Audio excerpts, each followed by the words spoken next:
Papa Dudut. Narinig ko na minsan ninyong sinabi sa radyo na bumabalik ang kabutihan, ganoon din ang kasamaan. Simula nung narinig ko yon ay napaisip ako ng husto sa mga bagay na nagawa ko sa nakaraan na nagresulta sa akin ng mga bagay na nangyayari sa kasalukuyan.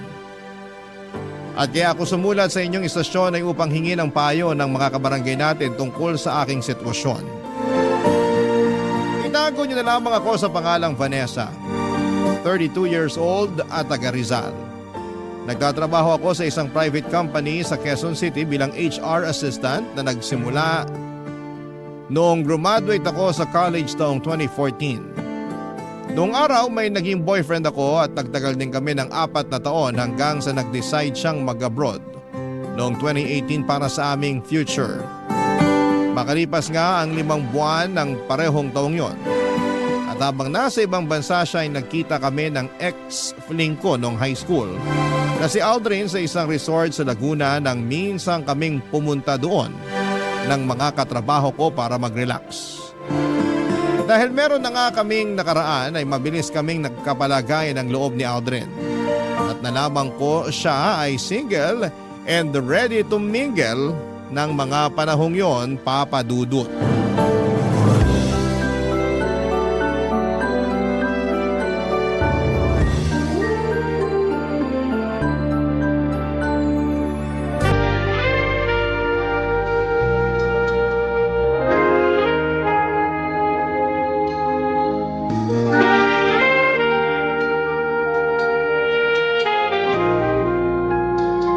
Grabe, hindi ko akalain na magaling ka pala sa kama.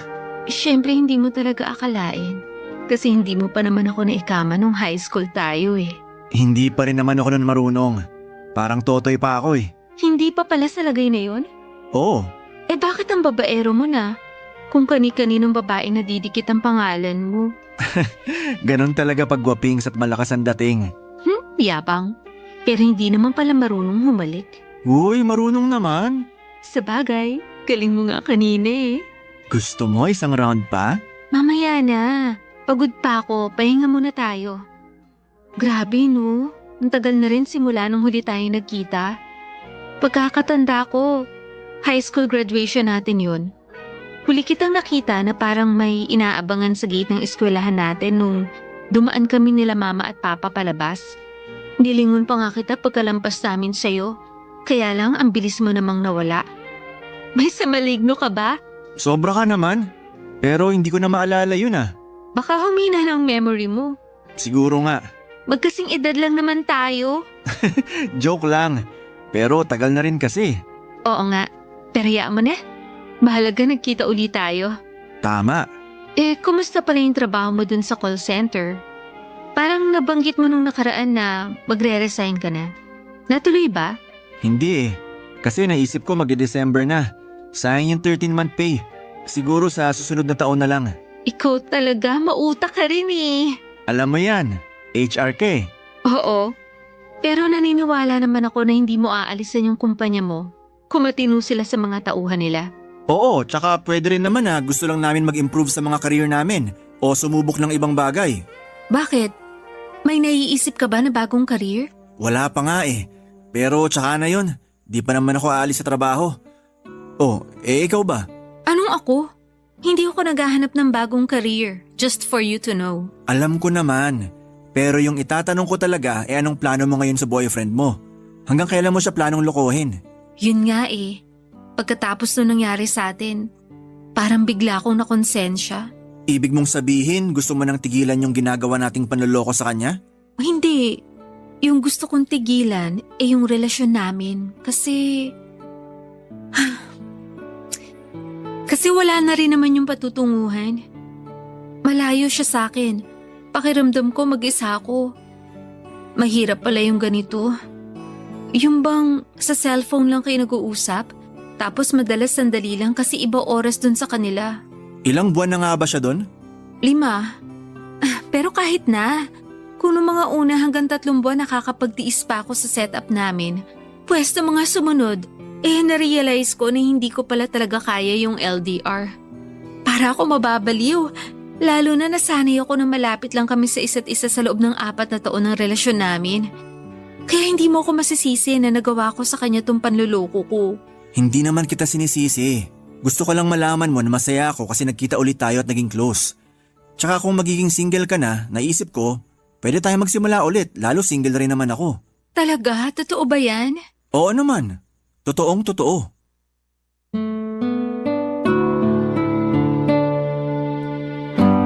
Papadudot, hindi ko naisip na may boyfriend ako na nasa malayo ng mga panahong yon. Dahil na rin sa pangungulila sa kanya ay nagawa ko siyang lokohin. Doon ko nga na-realize na hindi ko pala talaga kaya ang long distance relationship. Kaya nung una pa lamang ay hindi na ako sang-ayon sa plano ng boyfriend ko na pag-iibang bansa. Although nangako naman siya sa akin na pasusunod rin ako doon, alanganin pa rin ako dahil ayokong mapalayo sa pamilya ko rito sa Pilipinas. Kaya nga nang bumalik sa buhay ko si Aldrin ay naramdaman ko na hindi na ako nag-iisa. Pagkatapos ng gabing may nangyari sa amin kinabukasan ay nakipaghiwalay na ako sa boyfriend ko. Oo, masakit sa akin lalo na noong narinig ko siyang umiiyak at nagmamakaawa sa cellphone na huwag kong tapusin ang lahat sa amin. At sa totoo lang ay natameme pa nga ako noong tinanong niya kung ano raw bang nagawa niyang pagkakamali. Sa huling pagkakataon ay sinabi ko sa kanya na nag-cheat ako at nakonsensya kaya gusto ko nang makipagkalas. Kahit masakit ay tinanggap niya sa akin ang desisyon at pinalaya ako. Hindi nga nagtagal ay naging kami ni Aldrin at doon na naulit nagsimula ang mga pinakamasayang araw ng buhay ko. Mabilis na nagdaan ang 5 taon at sakto sa aming anniversary ay meron akong sorpresa sa boyfriend ko.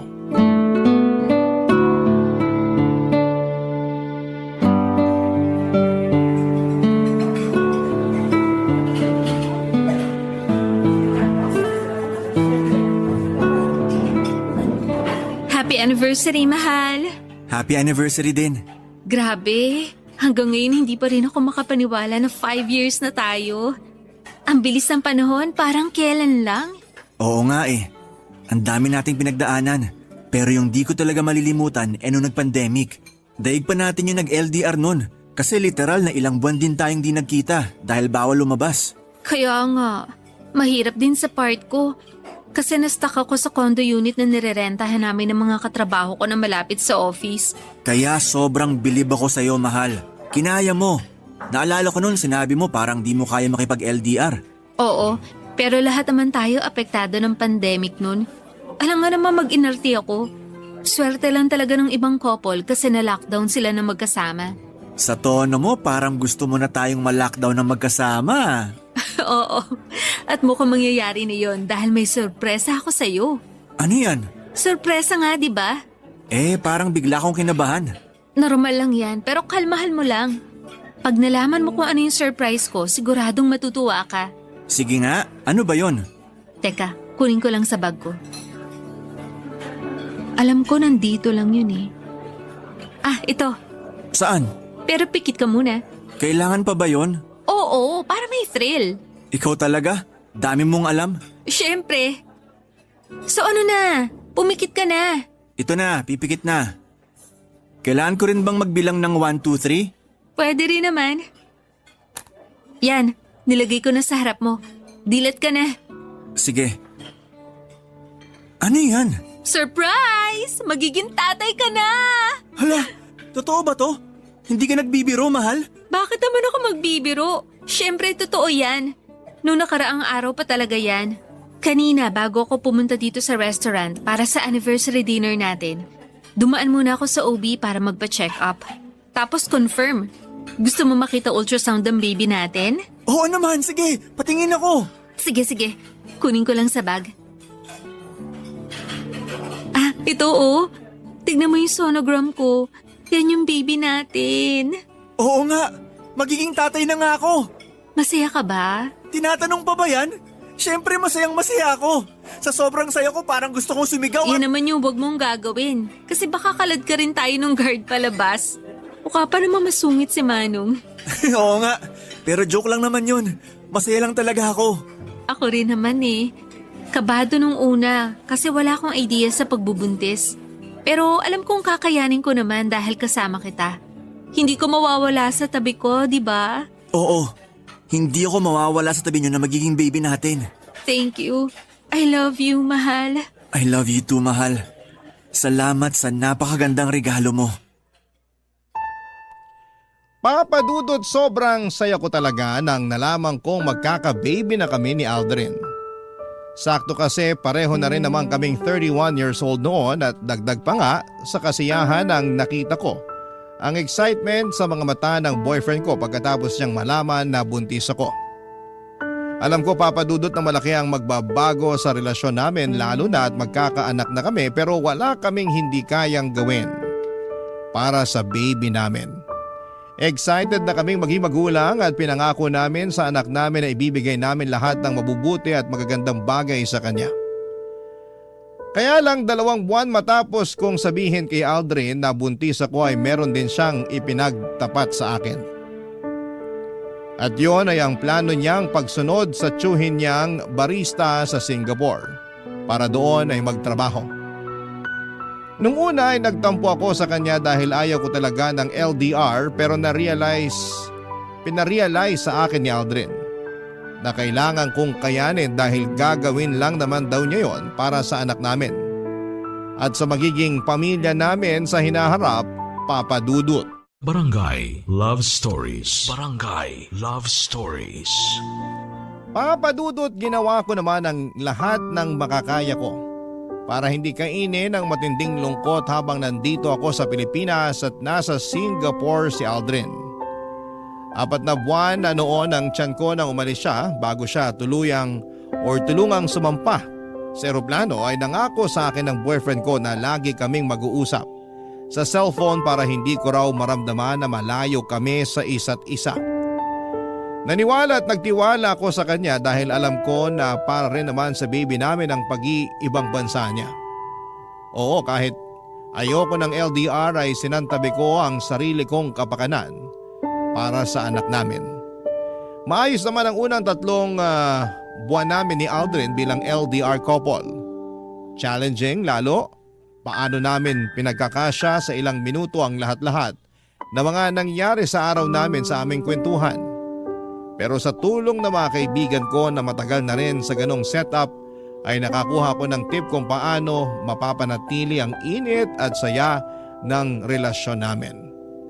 Kaya lang nung nag-4 na buwan na si Aldrin sa Singapore ay napansin ko na dumalang ng pakikipag-communicate niya sa akin. Bagay na hindi ko na kinatutuwa, Papa Dudut.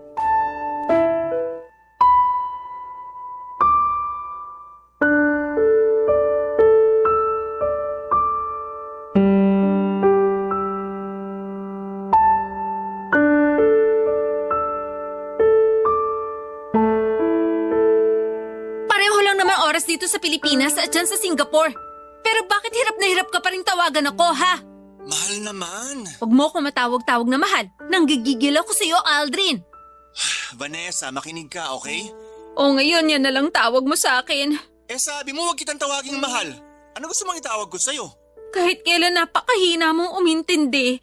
Siyempre kahit ayoko na tawagin mo kung mahal, ibig sabihin nun gusto ko pa rin talaga. Ay, kahit kailan labo niyo talaga mga babae. Ayaw daw pero gusto. Ano kaya yun? Basta, naiinis pa rin ako sa'yo. Bakit ka ba kasi naiinis? Kasi wala ka ng oras sa akin. Dati naman bago tayo matulog, nakakapagkwentuhan pa tayo. Pero ngayon hindi na, kasi madalas nauna ka na matulog. Pagod nga kasi ako sa trabaho, tapos lagi pa kaming overtime. Kaya hindi na rin tayo nagpapang-abot. Kapag nag-online ako, ikaw naman yung offline. Malamang, anong oras ka ba nag-online? Madaling araw na. Maawa ka naman sa akin, buntis ako. Alam ko naman yun. Kaya nga hindi sumasama ang loob ko pag hindi tayo nakakapag-usap. Ganon? Oo. Pwes ibahin mo ko, kasi masama ang loob ko. Pali ko bang dinadahilan mo lang yung trabaho mo dyan, pero yung pala may iba kang babae. Yan naman yung hindi ko magagawa. Loyal ako sa'yo, no? Tsaka magkakaanak na tayo. Makukuha ko pa bang magloko? Anong malay ko? Yung iba ko ang katrabaho, may 2 o 3 na ngang anak pero iniiwan pa rin ng mga asawa at kinakasama nila kasi nakahanap na ng iba. Hindi ako katulad nila kaya wag mo akong ikumpara sa kanila. Hindi raw. Pare-pareho lang naman kayo mga lalaki. Baka nakakalimutan mo na sa ating dalawa, ikaw yung nag-cheat sa boyfriend mo noon. Bakit bigla mo namang pinasok sa usapan yan? Nakakainis ka na eh. Sumusobra ka na sa pambibintang mo sa akin. Kung alam mo lang yung hirap ko rito sa ibang bansa para lang masustentuhan ko kayo na magiging baby natin, para sabihin ko sa'yo hindi madali. Tapos ikaw, tamang hinala lang dyan. Sino ba kasi may desisyon na pumunta ka dyan? Di ba ikaw lang din? Hindi mo pa nga sinabi sa akin no na may plano ka palang sumunod sa tsuhin mo dyan sa Singapore. May pasabi-sabi ka pa na hindi ka mawawala sa tabi namin ng anak natin. Pero hindi mo naman tinupad. Nak naman ang... Alam mo, napipiko na ako sa'yo ah. Baba na kaya kita ng cellphone. Sige, subukan mo para hindi mo na kami makontak ng anak mo. Anong ibig mong sabihin? Alam mo kung anong ibig kong sabihin, kaya wag ako, Aldrin. Okay, I'm sorry. Pagod lang talaga ako sa mga away na ganito. Kaya please naman mahal, wag na tayong mag-away oh. Hindi lang tayo mag-aaway kapag umuwi ka na rito sa Pilipinas. Ano? Sabi ko, umuwi ka na dito sa Pilipinas. Walong buwan na tong tiyan ko. Anong plano mo? Manganganak ako nang wala ka sa tabi ko? Pero hindi ba tapos yung kontrata ko rito? Sayang naman mga ginastos ni Tito para lang makapunta ako rito sa Singapore. Wala akong pakialam. Mamili ka. Magstay ka dyan o hindi mo na kami makikita ng anak mo kahit kailan. Ano? Sagot! Papa Dudut, hindi niyo ko masisisi kung gano'n na lamang ang nararamdaman ko ng mga panahong yon. 8 buwan na akong buntis, sa susunod na buwan ay manganganak na ako. Sa loob ng 4 na buwan ay emosyonal ako dahil malayo sa akin si Aldrin, tapos ay nawalan pa siya ng oras sa akin dahil sa pagiging abala niya sa trabaho. Praning din ako na baka niloloko na pala niya ako at dinadahilan lamang niya ang kanyang trabaho doon. At kahit na pinabulaanan niya yon ay hindi ako naniwala sa kanya. Sabihin niyo nang takot din ako sa sarili kong multo mula sa panlolokong ginawa ko noon sa ex-boyfriend ko. Dahil sa pananakot ko kay Aldrin na hindi ko ipapakita sa kanya ang anak namin. Kapag hindi pa siya umuwi ng Pilipinas ay walang nagawa ang boyfriend ko kundi ang pagbigyan ng gusto ko. Bumalik siya ng bansa kahit na masama ang loob niya sa akin. 2 linggo bago ko manganak ay nag-decide kaming magrenta ng apartment malapit sa pinagtatrabahuhan namin sa Quezon City. Kaya lang nung nanganak na ako, na-CS ako at noong nakalabas na ako sa ospital ay nahirapan kaming mag-adjust sa panibago naming buhay kasama ang baby namin. Doon na kami nag-usap at nagkasundo na uuwi muna kami ng anak namin sa bahay ng parents ko na nasa Morong Rizal. Nag-offer din kasi ng tulong ang mama ko sa pagbabantay sa akin at sa baby namin, lalo't bawal pa akong magkikilos dahil operada ako. Pero hindi namin siya makakasama doon dahil masikip ang bahay namin at marami kaming nakatira doon. Kaya si Aldrin ay uuwi na lang din muna sa kanila sa Fairview at dadalaw na lamang sa amin sa Morong. Nagbalik call center agent na rin siya para may ibang tustos sa amin. Mabilis na lumipas ang 3 buwan. Masasabi ko na unti-unti na akong nakaka-recover mula sa panganganak. Makakabalik rin ako sa trabaho pero habang sinusulit ko pa ang maternity leave ko ay si Aldrin muna ang sumusuporta sa aming mag-ina. At siya rin ang paruot pa rito sa bahay namin para bumisita.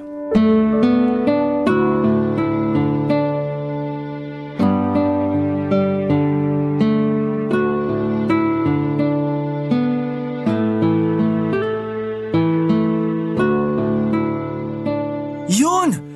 Ay, ano ba yan? Hina naman ito, pabuhat. Talaga naman. Dapat dito pinapatalsik eh. Mahal, pwede bang hinaan mo ang boses mo? Baka magkising ang anak natin eh. Mahina naman boses ko ah. Hindi mahina ang boses mo. Dinig na dinig nga hanggang dun sa sala. Nakakahiya kina mama kasi hindi na nila maintindihan yung pinapanood nila sa TV. OA naman. Pwede namang lakasan yung volume ng TV. Kasalanan ko talaga. Ititigil mo ba yan o babasagin ko yung cellphone mo? Oh, ayan, tinigilan ko na. Napaka-bayolente mo naman. Bayolente na kung bayolente. Pero hirap mo kasing pakiusapan. Buti na lang tulog mantika ang anak natin kasi hindi madaling magising sa ingay mo. Ako na lang ba talaga nakikita mo sa pamamahay na to? Ako na lang ba yung maingay? Kanina nga naririnig ko yung tatay mo nagpupukpuk doon sa labas.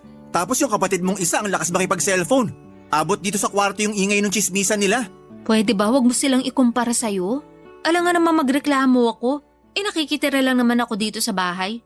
Sina mama at papa pa rin ang may-ari nito, no? Ganon. Kaya ako na lang yung mag-a-adjust. Ano ba kasing kinakagalit mo? Pwede ka naman maglaro ng hindi dumadaldala. Hirap sa inyo ng mga online gamer, napakaingay. Palibhasa, di ka gamer. Kaya wala kang alam sa nararamdaman namin. Hindi ko na kailangan maging gamer, no? Diyan pa lang sa anak mo, ubus na ang oras ko. Na hindi na nga ako makapagsuklay ng buhok o makapaligo man lang pag hindi hawak ni mama yung baby natin. Tapos makukuha mo pa maglaro katulad ng ginagawa mo? Wala namang masama sa paglalaro ko Wala nga, pero... Pero ilugar mo naman. Huwag naman sa tuwing nandito ka sa bahay para dalawin kami ng anak mo. Kasi nakakainis na Ano namang nakakainis doon? Hirap sa'yo, masyado mong pinapansin lahat. Papansinin ko talaga kasi wala ka ng oras sa amin ng anak mo. Lagi ka nalang naglalaro sa cellphone mo tuwing nandito ka sa bahay. Buti sana kung mahaba yung oras na nilalagi mo rito, hindi naman. Maya-maya uuwi ka na rin tapos hindi pa tayo nakakapag-bonding. Ano ba kasing bonding ang gusto mo? Gusto mo na bang sundan na agad natin yung anak natin? Siyempre hindi. Bastos ka. Anong bastos doon? Tingin mo sa akin yun lang yung habol ko sa'yo? Malay ko. Sabi mo kasi wala na tayong bonding Oo, pero hindi yun ang sinasabi ko. Wala ka namang sinasabi kung ano. Kaya malamang maiisip ko yun. Tsaka bakit ngayon ka pa naging conservative? May anak na tayo. 5 taon na rin tayo magkarelasyon. Mag-6 na taon na nga Kahit na. Sana man lang, naisip mo na bagong panganak ako.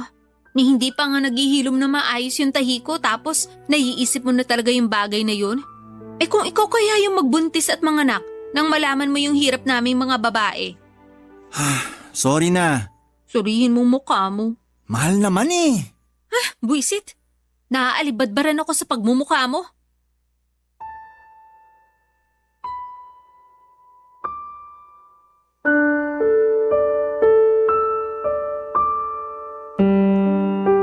Papa Dudut, hindi yun ang una at huling beses na napansin kong busy sa cellphone niya si Aldrin.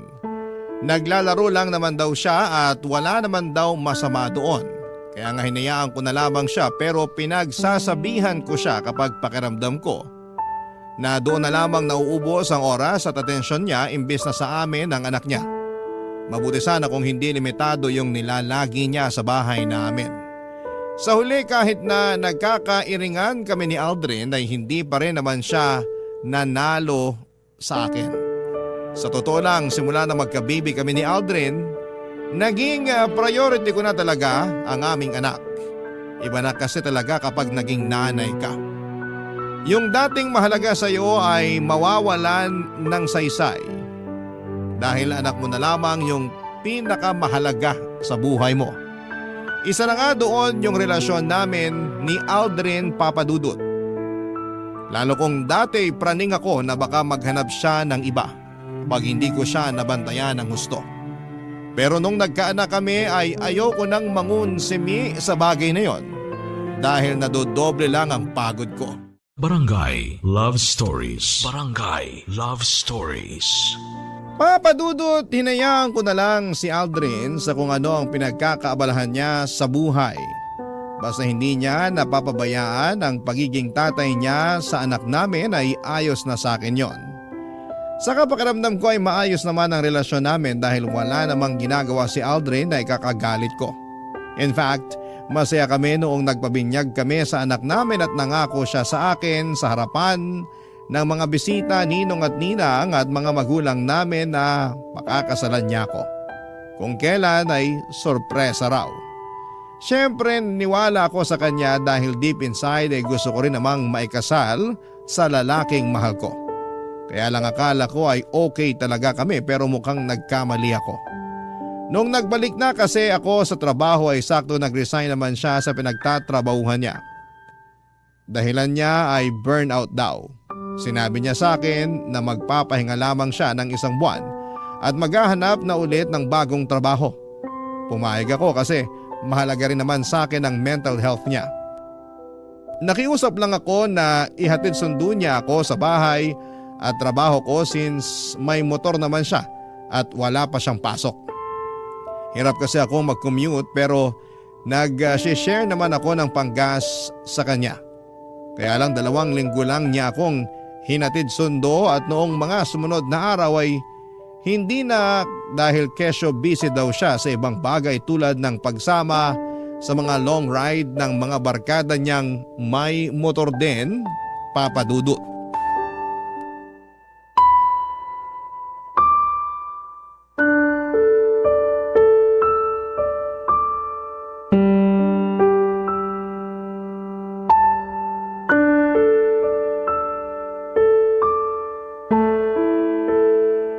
Mag-usap nga tayo, Aldrin. Nag-uusap na tayo. Huwag mo nga akong pilosopahin. Seryoso ako. Seryoso rin naman ako ah. Sabi mo mag-uusap tayo. O ayan, nag-uusap na tayo. Tsaka pwede ba? Kung aawayin mo ako, wag mo na lang din akong kausapin. Wala ako sa mood makipagtalo. Pagod ako. At ikaw pa talaga yung wala sa mood? Kumusta naman ako? Tsaka ano yun? Pagod ka? Wala ka namang ibang ginagawa kundi makipag-long ride sa mga barkada mo. Huwag mong sabihin na dun ka napapagod. Oo, dun nga. Wow, kapal naman talaga ng pagmumukha mo. Bakit ba kasi? Napapansin ko panay sama mo sa mga barkada mo magmotor. Imbis na ihatid sundo ako sa trabaho. Lagi mong dahilan pagod ka. At hanggang dito ba naman sa pagpunta mo sa bahay, yan pa rin nirarason mo? Yun nga kasi yung totoo. Tsaka sorry na kung hindi na kita nihahatid sundo. Babawi na lang ako sa'yo. Wala ka nang babawian kasi ayoko na. Kung pagod ka, mas pagod ako. Anong ibig mong sabihin? Kung umasta ka, akala mo kung sino kang walang anak?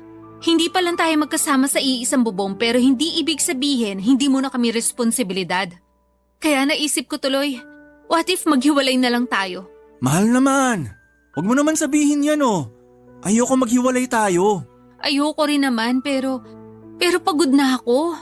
Pagod na ako sa trabaho, pagod pa ako sa biyahe, at mas pagod pa ako sa pag-aalaga sa anak natin pag uwi rito sa bahay. Oo, tinutulungan ako ni Mama. Siyempre nakakahiya naman na palaging siya yung nag-aalaga imbis na ikaw. Dahil ikaw yung tatay, di ba? Oo, pero wala akong alam sa pag-aalaga ng bata. Baka pag ako yung nag-alaga sa baby natin eh. Ano? Wala kang alam? Oo. Anong alam mo? Maglaro ng online game? Mag-long ride kasama mga barkada mo? Ayos ka rin, no? Buhay binata talaga. Sana all. Nagre-relax lang naman ako. Nag-unwind. Di ba sabi ko burnout ako sa trabaho? Burnout na rin ako sa trabaho ko. Pero hindi ko magawang umalis dahil iniisip ko yung baby natin. Pero ikaw? Grabe! Bilib din ako sa'yo. Sinabi mo lang sa akin na nag-resign ka na nung last day mo na sa trabaho. Sigurado kasi ako natututulan mo yung pagre-resign ko kung sinabi ko ng mas maaga. Buti alam mo. Ayoko na kasing maging ahente. Pagod na ako. Ilang taon din na yun at yun lang yung ginagawa ko. Kaya nga masaya ako nung nakapag-Singapore ako. Pakiramdam ko may bagong opportunity na nagbukas para sa akin. Kaya lang bigla mo naman akong pinauwi rito sa Pinas. Hanggang ngayon ba naman, sinisisi mo pa rin ako sa pag-uwi mo? Oo. Nagalit sa akin yung tito ko. Sinayang ko raw yung opportunity dahil nakinig ako sa'yo. Kaya nga nakikipaghiwalay na ako sa'yo ngayon para magawa mo na yung gusto mo. Total mas masaya ka naman sa ibang bansa habang malayo sa amin ng anak mo eh. O di kaya dyan sa mga barkada mo. Doon ka na. Umalis ka na sa pamamahay namin at sa buhay namin ng anak ko. Papa Dudut, maiksi na ang pasensya ko pero lalo pang umiksi sa mga baluktot na katuwiran ni Aldrin. Para sa akin wala na siyang karapatang umastang binata dahil may anak na kami. At hindi porke hindi kami nakatira sa isang bubong ay gagawin na niyang excuse ang mga bagay na yon. Nakuha niya pa talaga na magpakasarap samantalang ako nagpapakahirap sa pagkayod para sa amin kahit na operada ako. Parang ang unfair naman noon kaya nga hinamong ko na lamang siya ng hiwalayan. Bagay na hindi naman niya pinatulan. Nakiusap siya sa akin na ayusin pa rin daw namin at sa huli pumayag naman ako. Pagkatapos ng pag-uusap namin yon, nakala ko ay titino na si Aldrin pero lalo pa siyang lumala. Hindi nga nagtagal ay may nakarating sa aking balita na may regular siyang inaangkas na babae sa motor niya habang naglo-long ride. Nagalit ako sa boyfriend ko at pinaamin ko siya. Nag-deny pa ang mokong pero sa huli sinabi niyang nagugustuhan na niya yung naturang babae. Kinumpara niya pa nga ako doon sa babaeng yon, bagay na ikinagulo ng isip ko. Ang kapal ng mukha niya. Akala ko ay ayos lamang kami pero nagkamali ako. Yun na rin ang naging hudyat para tuluyang ko nang tapusin ang aming relasyon at makipagkalas sa kanya. Makalipas nga ang 2 linggo ay nalaman ko na mag-on na sila ng babae niya. Grabe ang gigil ko na mga panahong yon, lalo na kinukonsinti lang din pala siya ng mga magulang at pamilya niya. Hindi nagtagal ay nagkasundo kami na mag-co-parenting na lamang sa anak namin. Pero isang araw ay may nalaman ako sa mama ko. Noong minsang dinalaw ni Aldrin ang aming anak sa bahay, Papa Dudut.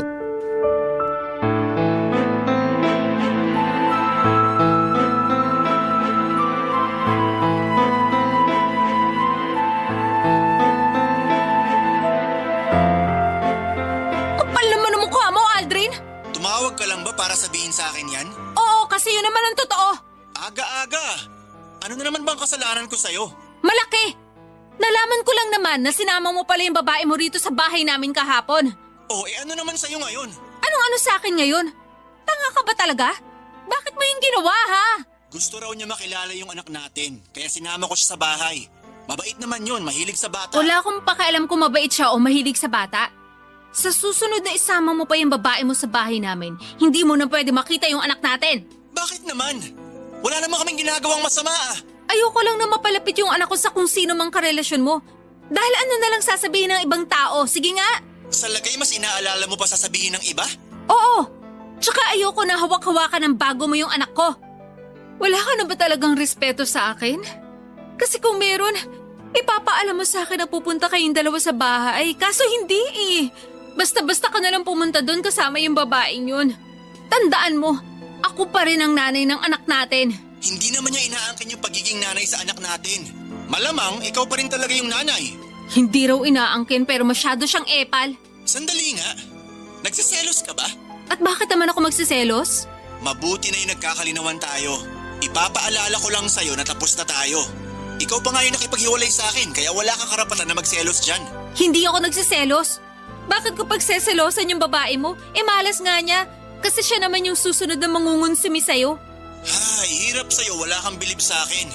Buti pa yung girlfriend ko, proud na proud sa akin. Paano ko magiging proud sa'yo? Diskarte mo, bulok. Tsaka pwede ba? Huwag mo akong makumpara-kumpara sa malanding babaeng yan. Tandaan mo na malaki ang kasalanan niyo sa akin. Lalo ka na, Aldrin.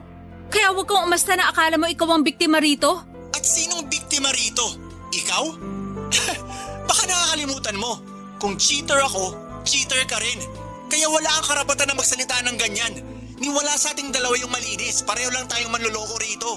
Kung iinsultahin mo lang ako, mabuti pa wag ka nang pumunta sa bahay. Hindi mo na pwede makita ang anak natin. Wala kang kwentang tatay! Vanessa naman, pag-usapan muna natin to. Tapos na tayo, di ba? Kaya wala na tayong dapat pag-usapan pa. Please, wag mong ilayo sa akin yung anak ko.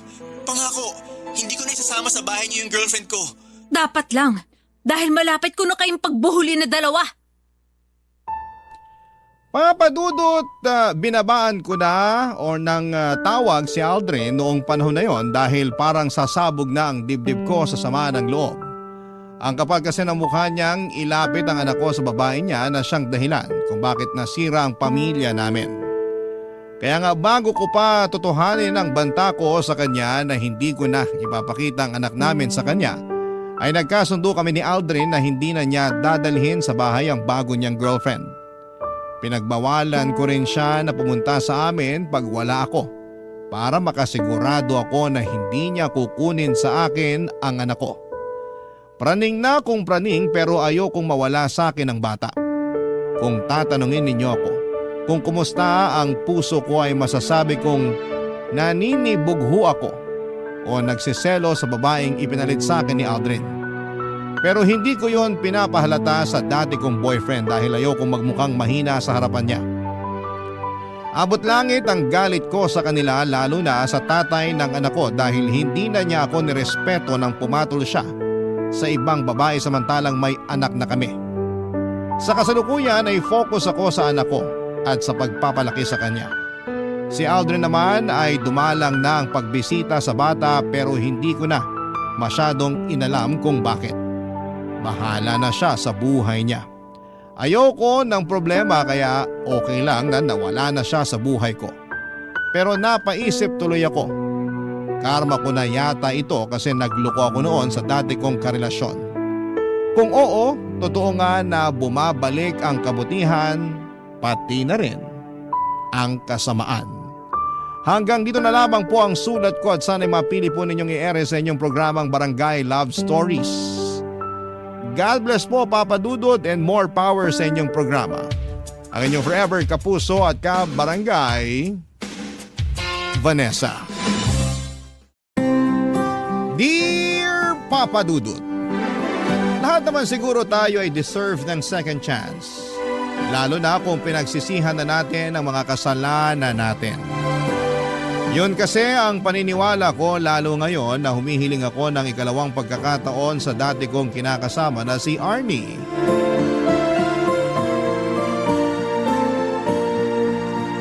Nagbagong buhay na ako at gusto kong patunayan sa kanya na handa na ulit akong maging responsableng kinakasama niya at tatay ng aming mga anak.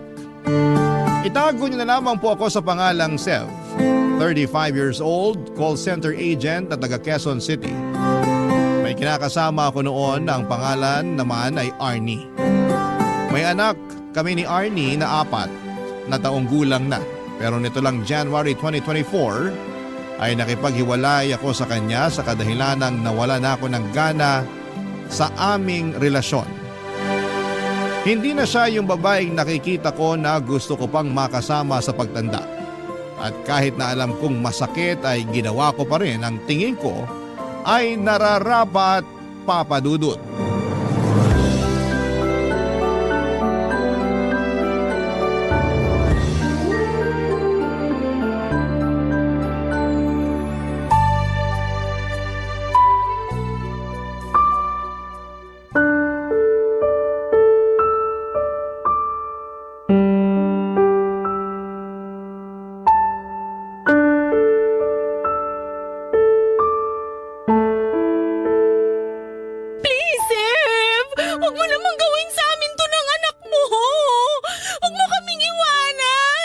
Hirap naman kasi sa'yo, hindi ka makaintindi. Hindi na nga kita mahal.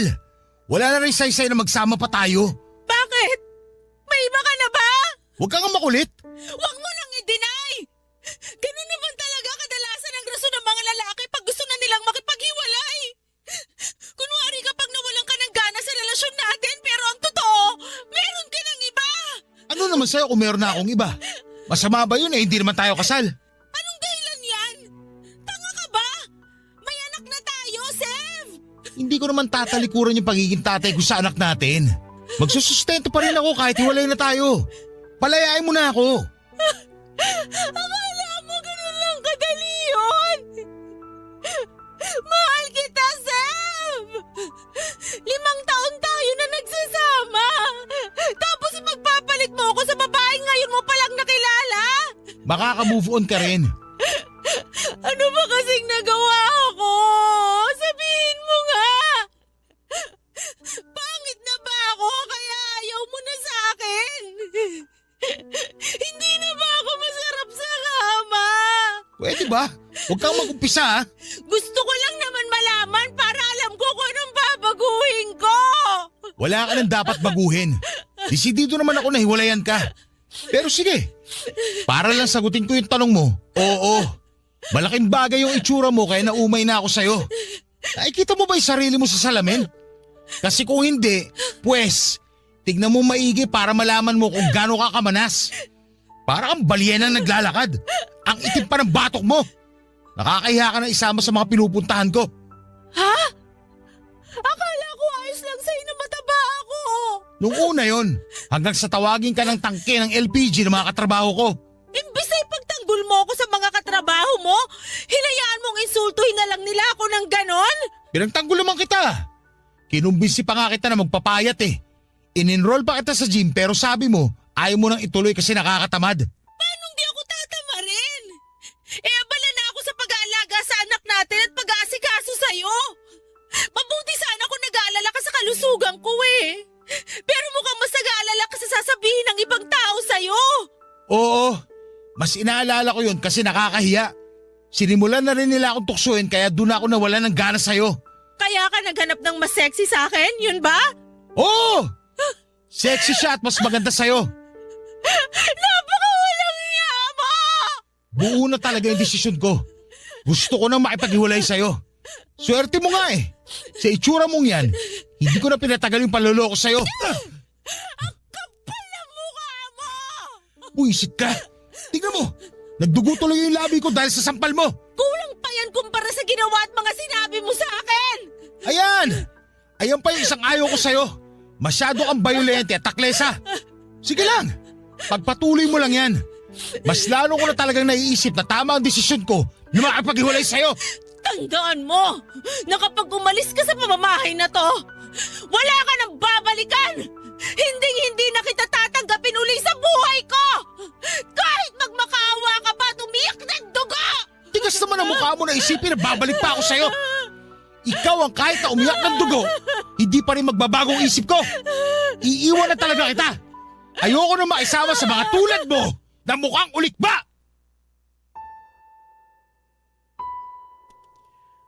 Papa Dudut, hindi ko naman talaga gustong insultuhin si Arnie dahil kahit papaano ay minahal ko naman siya sa loob ng 5 taon naming pagsasama. Kaya lang ay masyado siyang desperadong alamin ang dahilan kung bakit ayaw ko na sa kanya. Bagay na medyo nagpainit sa ulo ko kaya nasabi ko ang katotohanan. Hindi ko rin maintindihan kung gaano ba kahirap tanggapin na ayaw ko na siyang makasama. Pasalamat nga siya, handa pa rin akong magsustento sa anak namin. Nauwi kami sa matinding pagtatalo noong araw na umalis na ako sa nirerentahan naming apartment. Sobrang saya ko ng mga panahong yon dahil nakalaya na ako sa relasyon namin. Pagkatapos, mabilis kong pinuntahan ang sinasabing babae ni Arnie na si Leia. Kasama ko sa call center. Ang totoo ay tama naman lahat ng mga sinabi ni Arnie. Malaking dahilan ng paghiwalay namin ay noong nagkagusto na ako kay Leia. Nagsimula lang namang kaming magka-developan around December 2023. Pero matagal-tagal na ako nanlalamig sa relasyon namin ni Arnie dahil nga unti-unti nang nawala yung dati niyang ganda. Kesa patagalin ko pa ang panloloko ko ay nagpakatotoo na ako sa nararamdaman ko kaya nauwi na kami sa hiwalayan. Noong nagsimula na kami magsama ni Leia sa isang bubong ay wala na akong narinig na kahit na ano kay Arnie. Oo, nagsusustento pa rin ako para sa anak namin at pinapadala ko na lamang yung pera. Pero pinagbawalan ako ni Leia na makipagkita sa anak ko. Bagay na pinagbigyan ko naman kasi mahal ko na siya. Mabilis na lumipas ang 6 na buwan at nakita ko na lamang ang sarili ko na napapaisip kung ano na ang kalagayan ng mag-ina ko. Huling balita ko ay umalis sila ng anak namin sa apartment na nirerentahan namin at umuwi sa nanay niya na taga Marikina.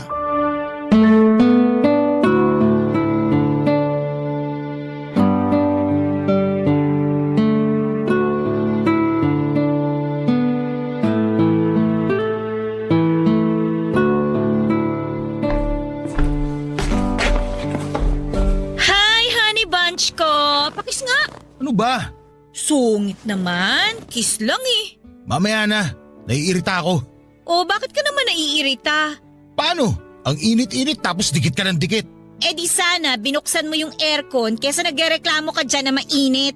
Sira yung aircon. Hindi gumagana kaya naka-electric fan lang ako. Ay, oo nga pala. Hindi ko pa napapapunta yung technician na gagawa ng aircon natin.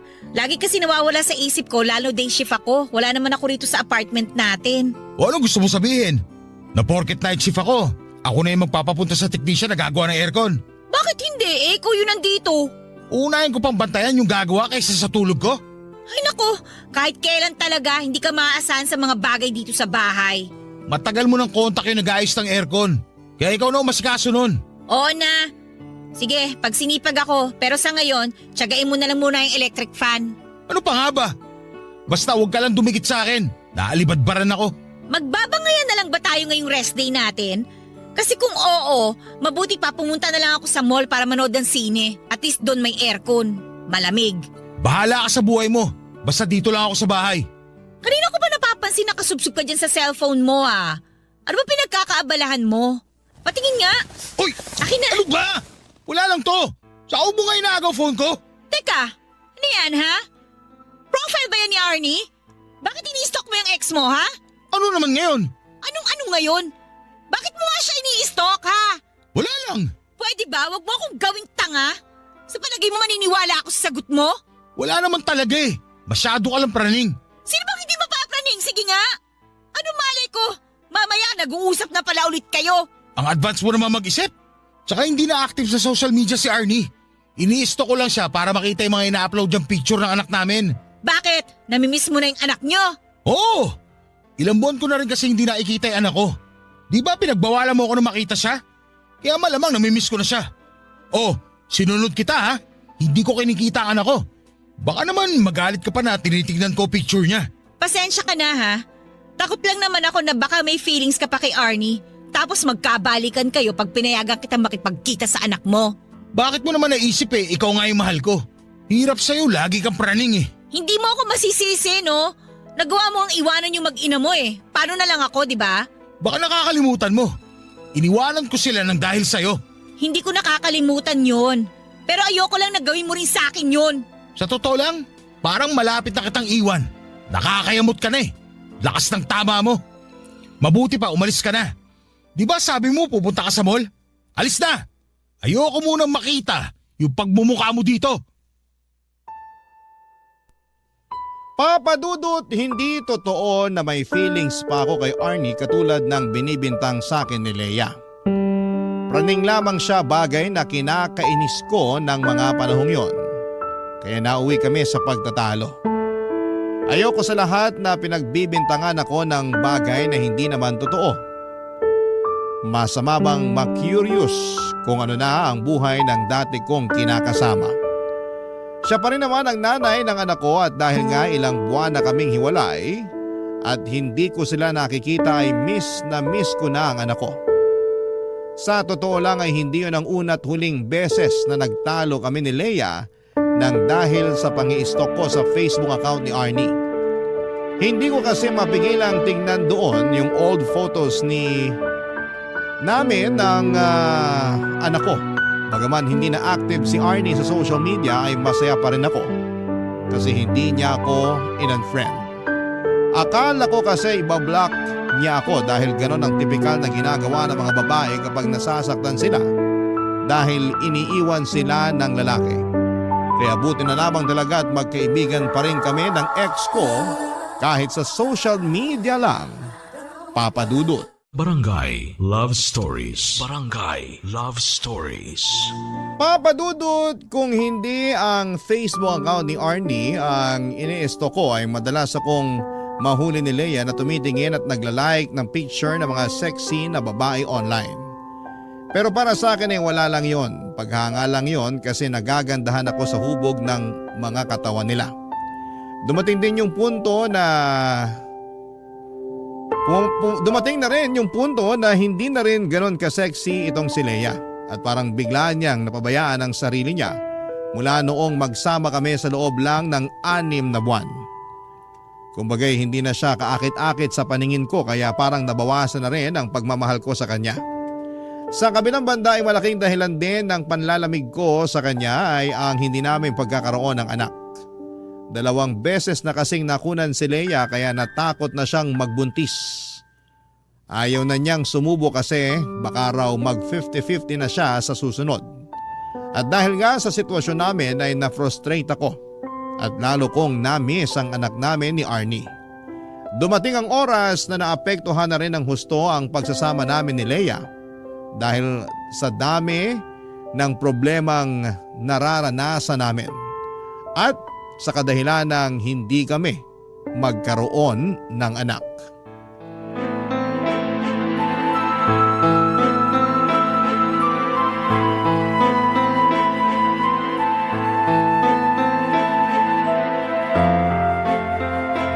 Peste namang buhay to, oh. Sev, ano ba? Bakit mo ba binabasag yung mga plato? Nagtatanong ka pa talaga? Naiinis ako! Ikaw pa yung naiinis dyan, pinayagan na nga kita makipag-inuman sa mga katrabaho mo. Tapos pag-uwi mo magwawala ka? Ayos ka rin talaga, ha? Wala kang pakialam kung gusto ko magbasag. Sa naiinis ako eh. Bakit ka ba naiinis? Kasi inggit na inggit ako doon sa katrabaho ko. Piruin mo, kinuha ba naman akong ninong na anak niya? Nung nakita ko yung baby, sobrang cute. Ang sarap buhatin at tsakapin. Bigla ako tuloy na miss yung anak ko na hanggang ngayon, hindi ko pa rin nakikita kasi ayaw mong puntahan ko. Hindi pa ba sapat na nagsusustento ka sa anak niyo ni Arnie? Bakit kailangan mo pang puntahan yung bata? At saka kahit na gusto mong makita yung anak mo, ang tanong, papayag ba yung nanay niya? Maikiusap ako. Pakikiusapan ko si Arnie na payagan ako makita yung anak namin. Hindi niya pwede ipagkait yung bata sa akin. Miss na miss ko na yan ako. Kumalma ka na, Sev! Ano ba? Alam mo, kasalanan mo lahat to eh. Ha? Anong kasalanan ko? Bakit naging kasalanan ko? Kung binigyan mo lang sana ako ng anak, eh di sana hindi ako naiingit sa katrabaho ko. Hindi ko rin sana namimiss yung anak ko kay Arnie. Kung makapagsalita ka, parang ginusto ko na makunan ako, ah. 2 beses ko namang sinubukan na magbuntis para mabigyan ka lang ng anak. Pero ayaw talaga eh! Nang dahil lang doon sumuko ka na. Sana sinubukan lang natin na sinubukan. Ang dali lang sa'yo na itapon sa akin yung sisi. Hindi kasi ikaw yung nakukunan. Hindi ikaw yung nagbubuntis. So natatakot na ako. Sef, hindi mo ba nararamdaman yung takot ko? Baka mamatay ako pag pinilit natin na magkaanak tayo. Yun din naman ang sinabi ng OB eh. Diba? Yung pinuntahan natin na OB yun na sinabi sa atin. Hindi ka ba nakikinig? O sadyang lutang ka lang palagi? Basta ang alam ko, ayaw mo na subukan natin kasi duwag ka. Hindi ako duwag! Kahit ano pang sabihin mo, duwag ka pa rin. Yung ibang babae, gagawin lahat mabigyan lang ng anak yung mga kinakasama nila. Pero ikaw, 2 beses lang nakunan, sumuko ka na? Ano bang tingin mo sa akin? Paanakan mo lang? Ayos ah. Parang ikaw pa yung galit na humihingi ako ng anak. Marami namang paraan para magkaanak tayo. Pwedeng tayo mag-ampon. Ampunin mo yung mukha mo! Huwag kasing sarado yung utak mo, Sev. Maraming bata sa ampunan na nangangailangan ng kalinga ng isang magulang. Wala akong pakialam sa mga yon. Maghintay sila nang aampo sa kanila. Ayoko nang hindi sila galing sa akin. Alam mo, namumuro ka na talaga eh. Dahil lang ayaw mo na ulit subukang mabuntis, gusto mo na ngayon mag-ampon? Ang kitid ng utak mo! Ikaw ang makitid ang utak! At sumasagot ka pang hayop ka, ha? Sige! Sige! Subukan mo saktan ako na may kalagyan ka sa barangay! Akala mo kung sino ka? Napakakapal ng mukha mo!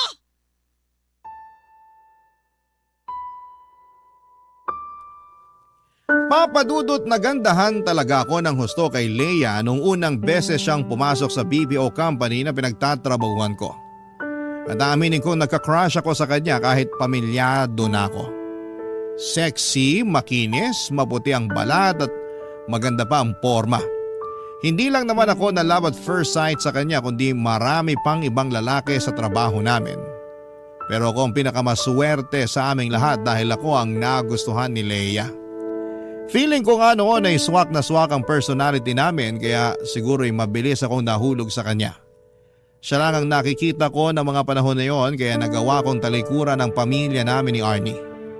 Kaya lang dahil hindi niya ako magawang bigyan ng anak ay unti-unti akong nawala ng amor sa kanya. Tapos mas nakilala ko na rin ang ugali niya na may pagkataklesa at palaban. Mga bagay na ayoko sa isang babae.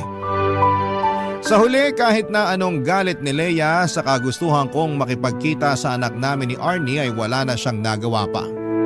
Siya na lang ang sumuko dahil lagi kong ipinamumukha sa kanya na kung binigyan niya lamang sana ako ng anak ay magiging isang buo at masayang pamilya kami. Mabuti na lamang talaga at meron pa rin akong anak sa dati kong kinakasama. Hindi pa rin nawawala sa akin ang pagiging tatay ko. At nung pumayag si Arnie na makapag-bonding kami ng anak ko, Sa kondisyon na ako ang pupunta sa bahay nila ay ganoon na lamang ang saya at galak sa puso ko. Kaya lang ay may mga pagkakataon pa rin na hindi yon naiintindihan ni Leia, Papa Dudut.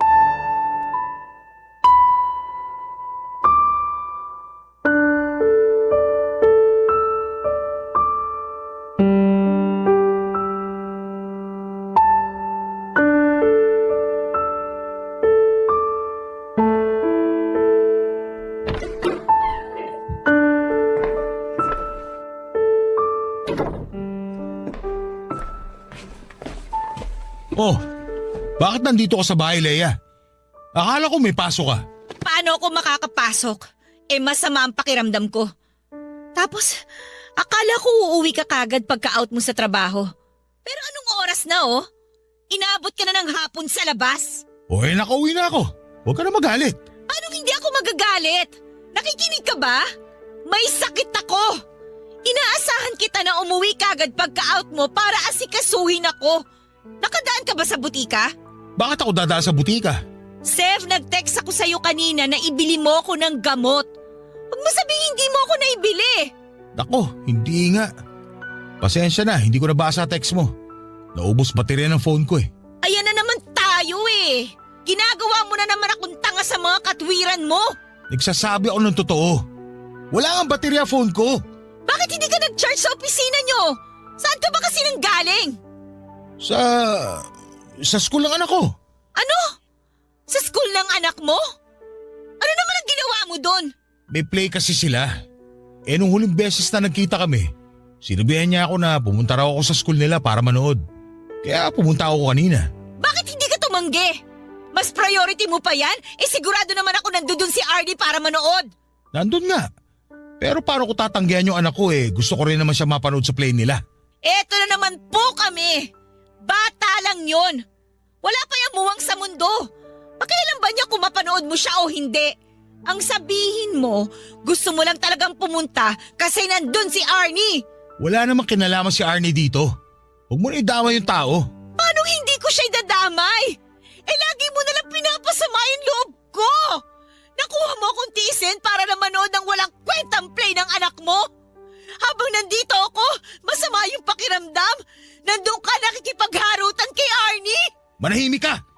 Ano pinagsasabi mo? Kasalanan mo kung mas lalo sumama yung pakiramdam mo. Kung ano-ano kasi pumapasok sa kokote mo. Ako pa talagang may kasalanan? Ikaw nga itong kuumasa, parang walang pakialam sa akin Nagkabali ka na ba kayo ni Arnie, ha? Kaya binabaliwala mo ako ngayon? Ayan ka na naman Tinitiwang ka na naman. Kahit sinong babae, titiwangin sa mga pinaggagawa mo. Wala akong ginagawang masama. Pumunta lang ako sa school ng anak ko para suportahan siya sa play niya. Pati ba naman yung minamasama mo? Kung ano-ano pa sinasabi mo na kesyo priority ko na yung anak ko kaysa sa'yo. Malamang, anak ko yun Pangalawa ka lang sa kanya. Ganon. Huli pala ako sa mga priority mo. Wala ka talagang kwenta, Sev. Wala ka na talagang ginawang matino. Ginagampanan ko lang yung pagiging mabuting ama ko sa anak namin ni Arnie. Hindi ba matino yun? Bakit ba hindi mo yun maintindihan? Oo nga pala. Wala ka pala kasing anak. Ano? Anong sabi mo? Sabi ko, wala kang anak kaya hindi mo alam yung pakiramdam na maging isang magulang. Tapos, nakikipagkompetensya ka pa sa atensyon sa anak ko. Mas bata ka pa mag-isip sa kanya Ang kapal ng mukha mo! Bakit? Nasasaktan ka? Wala akong pakialam. Ikaw naman nagdesisyon na ayaw mo na magkaanak tayo. Kaya ito yung resulta ng desisyon mo. Buti na lang talaga may anak kami ni Arnie. At least, kahit paano, nararanasan ko pa rin magpakatatay sa anak ko. Di tulad mo, inutil na yung matris mo. Umalis ka sa harapan ko, bastos ka! Ayoko na makita yung pagmumukha mo. Lalo mong pinasasama yung pakiramdam ko. Alis talaga ako. Bahala ka sa buhay mo. Kita mo wala pa akong tulog. Tapos, sasabayan mo pa ako ng kaartihan mo. Papadudod sa loob ng 6 na buwan ay sinabi sa akin ni Arnie na napatawad na niya ako dahil hindi naman ako naging pabayang tatay sa anak namin. Na-realize din daw niya ang mga pagkukulang niya sa akin kaya nawala na lamang ako ng amor sa kanya noon. Pumayag siya na mag-co-parenting kami alang-alang sa anak namin, bagay na ikinatuwa ko ng husto. Kaya lang ay mas lalo yung kinainit ng ulo ni Leia.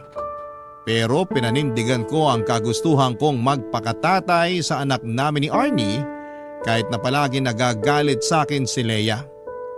Doon na ako nagsimulang maglihim sa kanya kapag umaalis ako at pumupunta sa bahay ng anak ng dati kong kinakasama.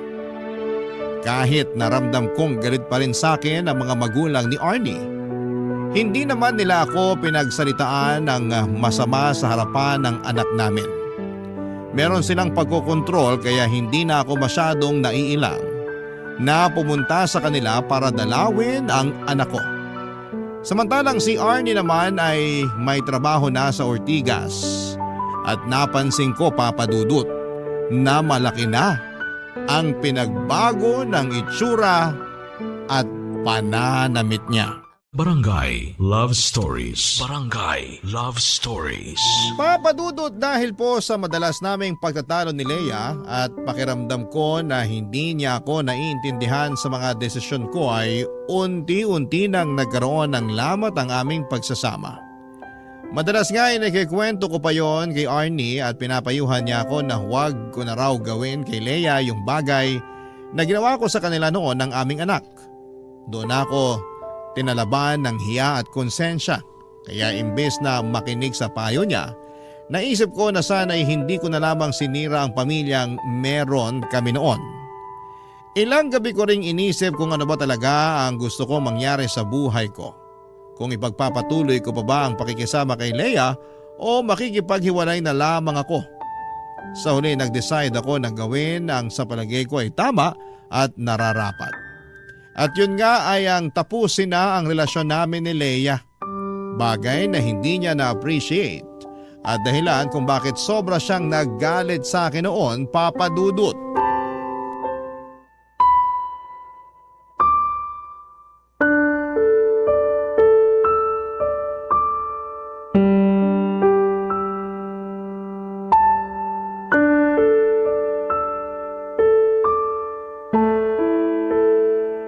Please, Sev.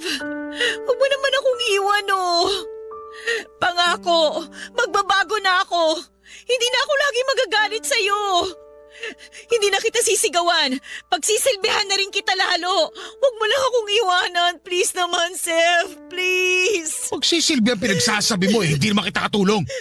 Saka ayoko na, Leia. Gusto ko na lang na maghiwalay tayo ngayon ng mapayapa. Bakit mo ba kasi ako iiwan? Ano bang nagawa ko sa iyong kasalanan? Wala, pero marami ka ng pagkukulang eh. Hindi na ikaw yung babae na gustuhan ko. Tignan mo nga yung itsura mo. Mukha ka ng manang. Napakalosa mo ng tignan eh, wala naman tayong anak. Saka yun nga, wala tayong anak kaya wala na rin akong rason para makisama pa sa'yo. Dahil lang sa bagay na yon, kaya iiwan mo na ako? Eh napakasama mo naman palang tao! Kung kasamaan man ang tawag sa pagsasabi ng totoo, eh di ako na masama. Ikaw naman lagi lumalabas na mabuti. Nakikiusap ako sa'yo, wag mo naman akong iwanan, oh, Sev, please. Hindi na ba natin pwedeng ayusin to? Pag-usapan natin to, Sev. Wala na tayong dapat pag-usapan. Ayoko na sa'yo kasi masyado kang controlling. Ayoko sa lahat sa babae, yung ganyang klase. Akala ko pa naman iba ka sa lahat, pero mas malala ka pa pala. Kaya nga magbabago na ako. Hindi na ako magiging controlling. Babawasan ko na rin yung pagiging taklesa ko sa'yo.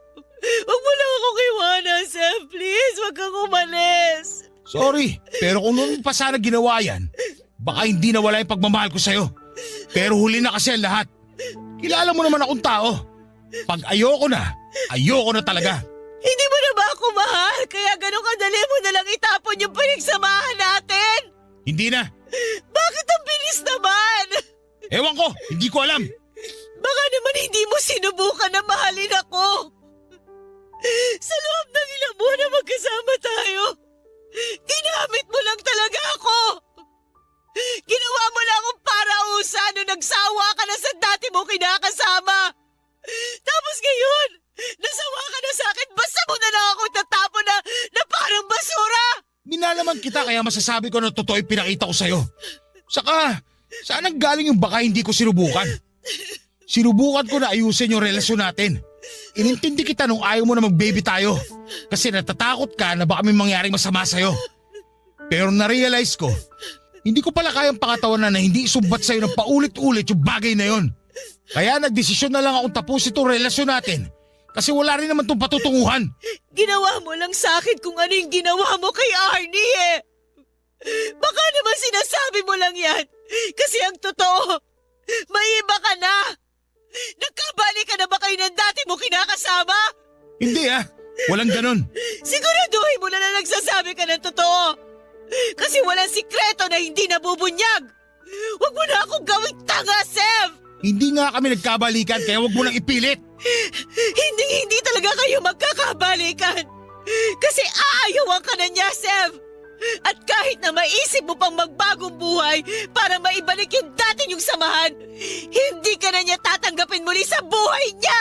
At bakit mo naman nasabi yan? Kasi manloloko ka! Galit ang mga babae sa mga manloloko! Kaya huwag ka nang umasa na may babalikan ka pa kay Arnie kung sakaling maisipan mong ayusin yung dati niyong relasyon! Wala kang karapatan na pangunaan ng mga bagay. Hindi mo naman nakikita ang mangyayari sa hinaharap. Oo! Pero hindi ako inutil! Siguro nga karma ko na to. Kasi kasama mo ako sa pananakit noon sa dati mo kinakasama. Sige, tatanggapin ko. Pero sana, tanggapin mo rin yung karma mo. Pag inihain na sa'yo yun ang kapalaran.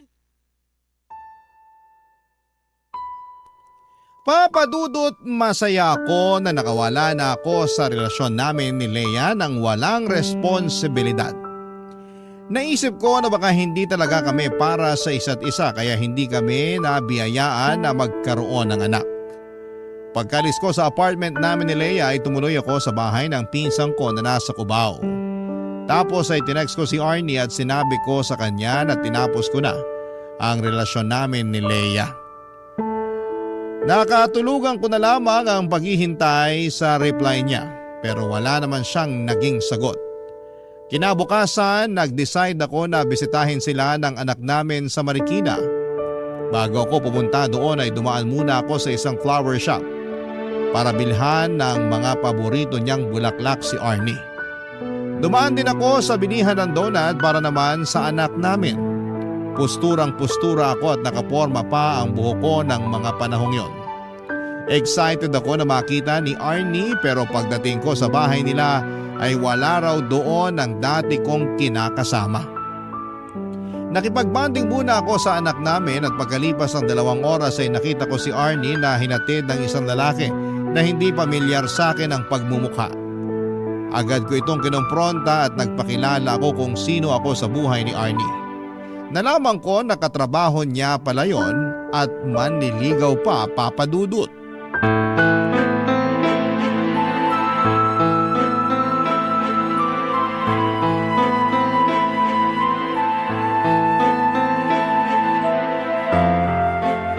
Seth, mag-usap nga tayo. Talaga mag-uusap tayo. O bakit parang nagagalit ka? Sino nagbigay sa'yo ng permiso magpaligaw? Seryoso ba talaga yung tanong mo? Oo, kaya sagutin mo na lang. Walang nagbigay sa akin ng permiso. Ako lang ang nagdesisyon na handa na ako magpaligaw. Tsaka bakit? Kanino ba ako dapat magpaalam? Eh di sa akin. Nagdodroga ka ba? Anong sa'yo? Ano ba yung pinagsasasabi mo? Kasi ako pa rin ang tatay ng anak mo. Kaya may karapatan pa rin ako sa'yo. Sira na siguro tuktok mo, no? Baka nakakalimutan mo, hiwalay na tayo. Kahit na ikaw pa ang tatay ng anak natin, iniwan mo na kami. Pinagpalit mo kami kay Leia, di ba? O bakit ngayon bigla ka nagkakaganyan? Hindi mo ba nabasa yung text ko sa'yo kagabi? Wala na ako matatanggap na text message mo, nagpalit na ako ng number. At bakit ka nagpalit? Akin na yung bago mong number, dali! Kapal mo! Kaya nga ako nagpalit para hindi mo na ako makontak eh. Tapos na tayo, kaya wala na rin namang saysay na magkausap pa tayong dalawa. Hindi ko naman pinagkakait sa'yo yung anak mo eh.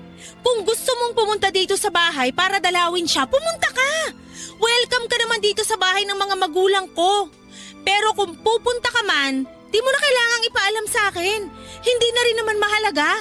Kung ganun, hindi mo nga alam ang tukol sa amin ni Leia. Kailangan ko pa bang malaman? Hiwalay na kami, Arnie. Ako nakipaghiwalay sa kanya.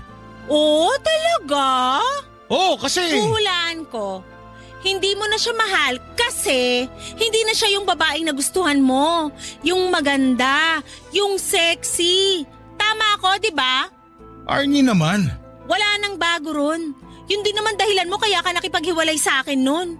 Aminin ko na medyo loko-loko ko nun. Kaya ako nagawa yun sa'yo at sa anak natin. Pero nagbago na ako ngayon. Aanin ko naman yung sinasabi mong pagbabago. Sige nga. Kasi gusto ko magsimula ulit tayo. Gusto kong itama yung mga pagkakamali ko sa inyo ng anak natin. Kaya sana bigyan mo pa ako ng second chance. Alam mo, kung nagbibiro ka, congrats kasi napatawa mo ako. Hindi ako nagbibiro. Seryoso ako. Gusto kong makipagbalikan sa'yo at magsimula ulit tayo. Mas gugustuhin ko pang iumpog ulo ko sa pader kaysa makipagbalikan sa'yo. Matapos ang ginawa mo sa akin noon, palagay mo, may natitira pa akong pagmamahal para sa'yo? Oo, nirerespeto kita bilang tatay ng anak ko pero di na sapat yun para pabalikin pa kita sa buhay ko. Bakit? Dahil meron ka ng iba? O ano naman sa'yo ngayon? Anong akala mo? Ikaw lang may karapatang makipagrelasyon? Hindi ka pwedeng mapunta sa iba dahil mahal kita. Wala akong pake. Wala ka ng karapatan na diktahan ng buhay ko. Kapal ng apog mo na sabihin na dapat akong humingi ng permiso sa'yo bago ako magpaligaw? Bakit? Sino ka ba sa buhay ko? Wala na ba talagang katiting na pagmamahal sa puso mo para sa akin? Wala na ba talaga akong pag-asa sa'yo, Arnie? Walang-wala na. Matagal nang wala. Sinabi ko sa'yo no na pag iniwan mo ko, wala ka nang babalikan. Kaya ano pang inaasahan mo? Mula nung araw na umalis ka, inumpisahan ko nang alisin ka sa sistema ko. Kahit na masakit, kahit na paulit-ulit kong naririnig sa isip ko yung mga sinabi mong pang-iinsulto sa akin. Lahat ng pang-aalipusta mo sa pagkatao ko, lahat yon kinaya ko. Wala ka na nga narinig sa akin pagkatapos nun, di ba? Hinayaan ko na kayo ni Leia na magsama kasi baka ako lang naman talaga ang hadlang sa love story niyong dalawa. Hindi ko na kasalanan kung naghiwalay kayo kasi siguro karma niyo yun dahil pareho kayong manloloko. Arnie naman, huwag ka naman ganyan sa akin. Ikaw ang wag gumanyan-ganyan sa akin dahil pag ako nainis, baka tanggalan na kita ng karapatan sa anak ko.